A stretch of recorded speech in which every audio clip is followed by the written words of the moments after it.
ক্লাসমেটের রুমে এসে দেন দেখে যে ক্লাসরুমে কেউই নেই। তেনু দেখে যে নিচে মপস পড়ে রয়েছে। তেনু ভাবতে থাকে যে আজকাল সবাই এত বেশি ইরেসপন্সিবল কি করে হয়।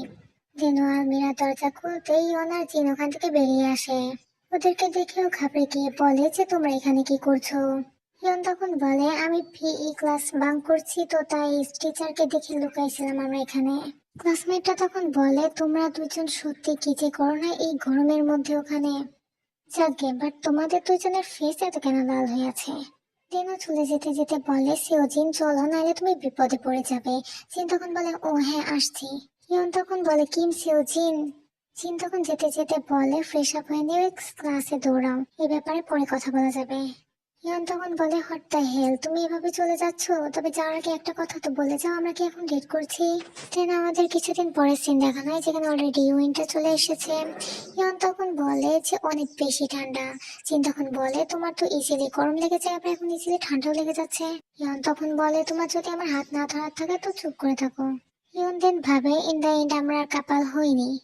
ওর কিস করতে সমস্যা নেই, কিন্তু ডেট করতে কেন এত সমস্যা। এদিকে জিন তখন ওকে নিজের স্কার্ফটা দিয়ে দেয়। ইয়ন ভাবে আমি জানি ও আমাকে ভালোবাসে। দেন জিনকে জিজ্ঞাসা করে জিন তুমি কি আমাকে ডেট করবে? জিন তখন বলে এখনই না। ইয়ন তখন বলে তুমি বলছো না যে তুমি আমাকে ডেট করবে না, তুমি বলছো এখনই না।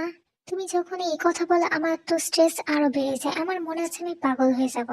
জিন তখন বলে আমাদের সামনে এখনো ফাইনাল এক্সাম রয়েছে। ইয়ন তখন জিনের দিকে নিচে মাথা এগিয়ে বলে তোমার মনে হয় আমাকে ডেট করলে পারে আমি তোমাকে খেয়ে ফেলবো? জিন তখন বলে এখনো জাস্ট সময় হয়নি। তাছাড়াও সবকিছু তোমার কাছে এত বেশি ইজি কেন মনে হয়? ইয়ন তখন বলে ওয়ার তোমার সাথে জড়িত সব ব্যাপারে আমার জন্য সবসময় অনেক বেশি ডিফিকাল্টি হয়। দেন নেক্সট সিনে আমাদের আবার ডর্মের সিন দেখানো হয় এন্ড এখানে জিন আবার ডর্মে ফিরে এসেছে। ও স্টাডি করছিল। দেন ও ইয়নকে বলে যে তুমি যদি টায়ার্ড হও দেন শুয়ে পড়তে পারো। ইয়ন তখন ডাম্বেল হাতে নিয়ে বসেছিল আরো বলে আমি একদমই টায়ার্ড নই। যেন মনে মনে ভাবে আমি অ্যাকচুয়ালি একটা প্ল্যান করেছি। আবার এটাকে প্ল্যানও ঠিক বলা যায় না। আমি ততক্ষণ জেগে থাকবো যতক্ষণ ওর পড়া শেষ হয়। দেন ওকে আমাকে কিস করতে বলবো, এটাই আমার প্ল্যান। এটি করেও এটাও বলতে পারবে না যে আমি ওর পড়াতে ডিস্টার্ব করছি। জিনদেন বলে নেক্সট মান্থে হয়তো বা আমি আর তোমার ফেস দেখতে পারবো না।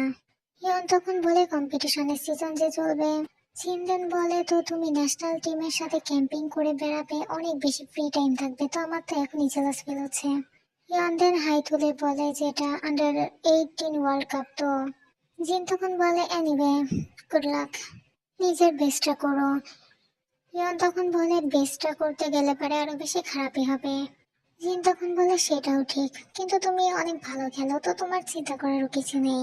কিন্তু তুমি জানো মিডল স্কুলে থাকতে আমি ভাবতাম আমি একদমই ভালো ফুটবল খেলি না, বাট ব্যাপারটা এমন ছিল না যে আমি ভালো খেলতাম না, জাস্ট তুমি একটু বেশি ভালো খেলতে। ও তোমার মনে আছে যখন তুমি একবার আমাদের বাড়িতে ডিনার করতে এসেছিলে, আমার মা তখন আমাকে জিজ্ঞাসা করছিল তুমি এত বেশি স্ট্রং কি করে হয়ে গিয়েছো। দেনও কোনো উত্তর না পেয়ে তাকিয়ে দেখে যে ইয়ন অলরেডি শুয়ে পড়েছে। জিন দেন ইয়নের বেডের কাছে এসে বসে বলে তুমি না বলছিলে তুমি টায়ার্ড নাও। দেন ও ওর দিকে তাকিয়ে থাকে আর বলে যে না একটু তো ভালো দেখতে আছে। অনেকক্ষণ ধরে বসে থাকার পর জিন ইয়নের ফেস টাচ করতে গেলে ইয়ন কিছুটা নড়ে ওঠে। এতে করে জিন অনেক বেশি ভয় পেয়ে যায়। জিন দেন ঘড়ির দিকে তাকিয়ে দেখে অলরেডি রাত 2টা বেজে গেছে। তেন বলতে থাকে যে আমি ভাবছিলাম আমার মাথায় চলতে থাকা সবকিছু আমি সলভ করে নিয়ে এসবো। তেন আবার ইয়নকে দেখতে থাকে আর দেখতে দেখতে ভাবে আমি হয়তো বা এখন ওর ফিলিংস বুঝতে পারছি। দেন কিছুক্ষণ ওকে ঘোরার পর ওকে কিস করে নেয়। যেন বেশ কিছুক্ষণ ধরে ওকে কিস করতে থাকে। তারপর ও ভাবে যেমনটা ভেবেছিলাম একবার কিস করা অনেক বেশি ডিসঅ্যাপয়েন্টিং লাগে।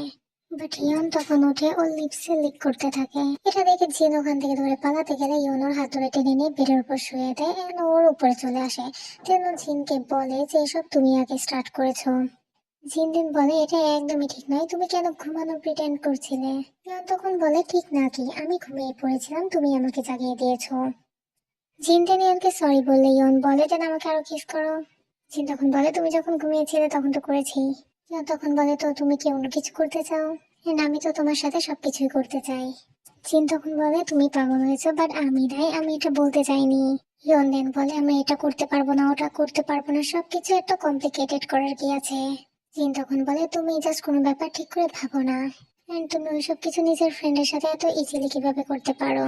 ইয়ন তখন বলে অফকোর্স তোমার এক কিসে আমি পুরো নিজের কন্ট্রোল হারিয়ে ফেলেছি। জিন তখন বলে আমার ভয় হয় যদি কিছু ভুল হয়ে যায় তো হয়তো বা আমাদের সারা জীবন ফ্রেন্ডস থাকা লাগবে।